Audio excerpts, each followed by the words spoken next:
A father wrote to me and described how his son, William, often became quite stubborn about being right. No surprise there. Where do you think adults learn how to do this stuff? They learn it at a very young age. Dad said, quote, he'll state what he describes as a fact. And if I point out any possibility of error, he defends his position with great energy and stubbornness. He can't stand being wrong.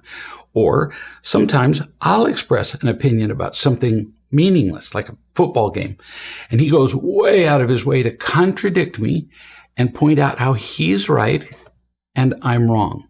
Another example, when he's watching television, he's always saying stuff like, oh, they're so stupid. And he talks about how his teachers at school are always wrong and his friends are wrong, but he is always right. For example, he is consistently picked last for playing ball games at school. I'm interested to learn they're still picking sides and somebody has to be last. He's picked last, but he maintains that he's the best player. Anybody see the contradiction here? I'm thinking this probably isn't good for him, Dad says. I've talked to him about how being right doesn't make us happy, but he gets stuck on how he just has to point out that he's right if he is right. You all saw that coming. So how can I help him? There's a lot here to talk about. First, let's help him see for sure how he's wrong. And very often you have to help him see how he's wrong in a specific thing and then another thing and another thing and then generally. For example, he claims he's the best player, but he's picked last. Kids are very competitive at games. They want to win the game. So get his confirmation that that is true. So, William, is it true that the kids at school want to win the game? More than almost anything. In fact, they'd cheat, they'd lie, whatever to win. So then you ask your son, because now you've trapped him, what is the likelihood that you would be picked last if you were the best and would make the team win? Pause only for a second, because the possibility of that is none. And you need to keep pointing that out until he agrees. So you'll help him when you say something else is going on, and I'm going to help you with that. But it couldn't possibly be true that you're the best person on the field.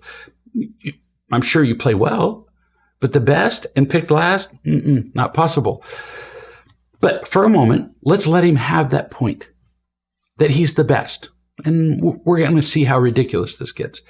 Take him through this point by point till he gets it and can repeat it, not just drag him through this conversation. Those are useless conversations. If he is the best player, but he is picked last, we'll say it's true. There could only be one reason. His attitude is terrible. You've already pointed out that he's always finding fault with others. He's always being right. You can confirm that with your own experience and from watching him with other kids. So how would his peers regard him? Take him through this. He would always be bragging about his contributions to the game and minimizing theirs. Yeah, people pretty much hate that. He would communicate to his peers how stupid they are when they make mistakes. Yeah, they hate that more.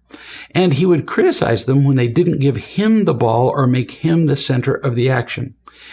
Yeah, not likely that he's the best, but if he is, even if he's the best player, he's still wrong. And you're telling him this because you love him. You're not trying to make him bad. He's not bad, just wrong. And he's doing something that's interfering with his happiness. He's a lousy teammate, or he's wrong about being the best player, or both. His need to be right is really hurting him. And you'll be helping him see how consistently he demonstrates that he has to be right and how unlikely it is that he's always the smartest person in the world. For example, he's watching professional football matches and he's claiming he knows more than the coach and all the players. What is the likelihood of that? 0.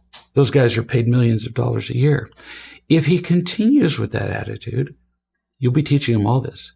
He will pay dearly for it in relationships with friends, relationships with partners, with teachers, employees, children. He's anticipating getting a job before too long.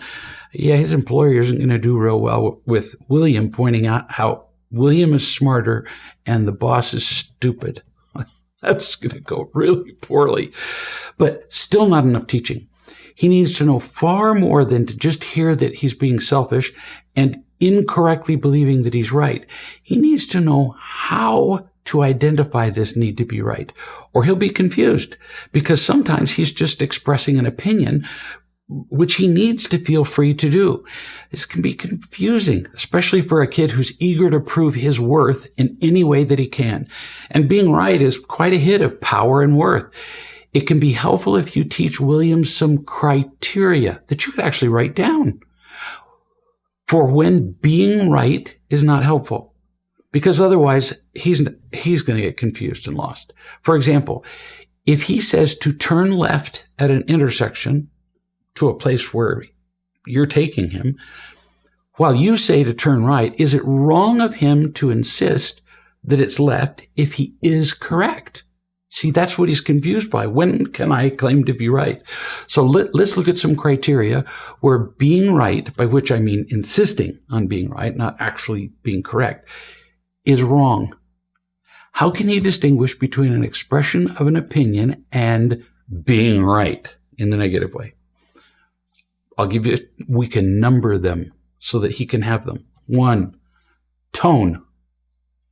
Mimic the tone he uses when he's being right. Well, they're so stupid. Not a positive tone. If he uses that tone, he's having to be right, period. And then showing the difference between they are so stupid and I don't see how that would ever work. Talking about a football match, for example. And here's what I think about it. Hear the difference in tone? The tone is night and day, and I wasn't fabricating or acting the tone. I was being the person saying those things. The difference in tone isn't subtle. Ask him how he'd like it if other people used the same condescending and critical tone with him. Tone. Second, frequency. If he makes an observation once without a tone, it's probably just an opinion. Remember, he's got to get the tone right. If he makes an observation repeatedly, look how stupid they are, look how stupid they are, they're doing it wrong, see, they're doing it wrong again. He's trying to be right. In fact, if somebody points out something twice, they're trying to be right. 3, solution. They're stupid is just an objection to people with no solution. Criticizing requires no effort, teaches him nothing, and it's intellectually and morally lazy. If he points out only how somebody is wrong without a solution, he's attacking and being right. He needs to learn that everybody gets a choice, including people we don't agree with. 4, should. If he talks about what other people should do, he's saying that not only is he smarter than they are, but he has a right to tell them what to do. That's what should means. Never works out, never moves us in a direction of happiness, and he's being right. 5th criterion for being right. The word but. If you have an opinion, express your opinion, but you don't have to contradict other people in expressing your opinion. You just express your opinion, as opposed to, well, now, but you just contradicted that person and told them they were stupid. And there are lots of ways of saying but, other than using the word but. Just your expression on your face, and back to number 1, tone can say but. So Dad told me that he went over the criteria with his son, who agreed with them. And Dad said a couple of times William started sharing his opinion about the football game last night rather too enthusiastically, which would include tone and should. So I just leaned over. I pointed to the piece of paper we'd written together with the criteria. He looked at it, stopped talking, and smiled. He said, I really want to be right.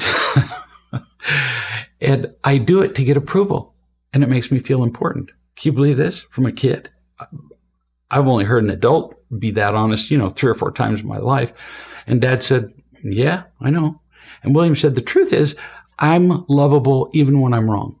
Obviously, these two have had family meetings. I can be wrong and loved. I don't have to be right for other people to like me or love me.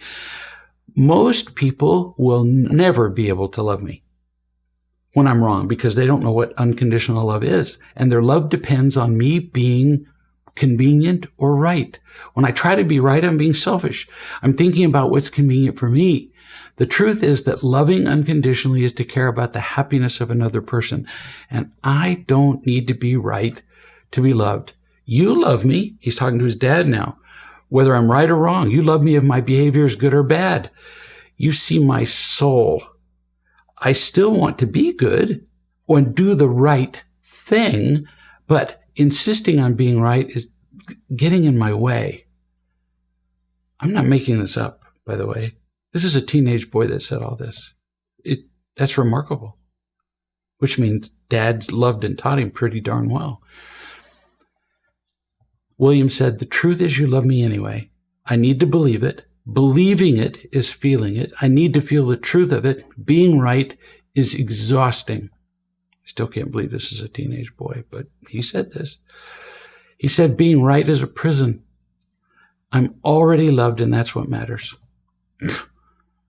Perfect. I mean, the kid said it perfectly, which means Dad taught it to him pretty well. And this is what's possible with loving and teaching, which is the point for you parents.